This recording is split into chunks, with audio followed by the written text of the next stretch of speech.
Deputy commissioner ज़िला कंबर शहदादकोट इमदाद अली अबड़ो चयो आहे त को बि भाण डीलर या को बि कंपनी वारो सरकारी अघ खां वधीक मथे भाण विकिरो कंदो या ज़ख़ीरो अंदोज़ी कंदो त उन ख़िलाफ़ क़ानूनी कार्रवाई करे उन जो लाइसेंस कैंसिल कयो वेंदो। डिप्टी कमिश्नर ऑफिस कंबर में ज़िले अंदरि भाण जे हथरादू खोट पैदा करण ऐं वधीक अघु वठंदड़नि ख़िलाफ़ क़ानूनी कार्रवाई करण बाबति हिकु इजलास खे ख़िताब कंदे कयो।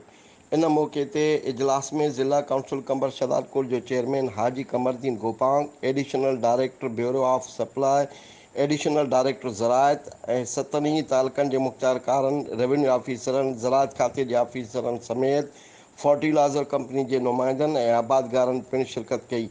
इन मौक़े ते डिप्टी कमिश्नर कंबर शहदादकोट इमदाद अली अबड़ो ज़राअत खाते जे एडिशनल डायरेक्टर खे हिदायत कई त हू रोज़ाने बुनियाद ते भाण जे डीलरनि ऐं दुकानदारनि जो मुआइनो करे खेनि रिपोर्ट पेश कई वञे।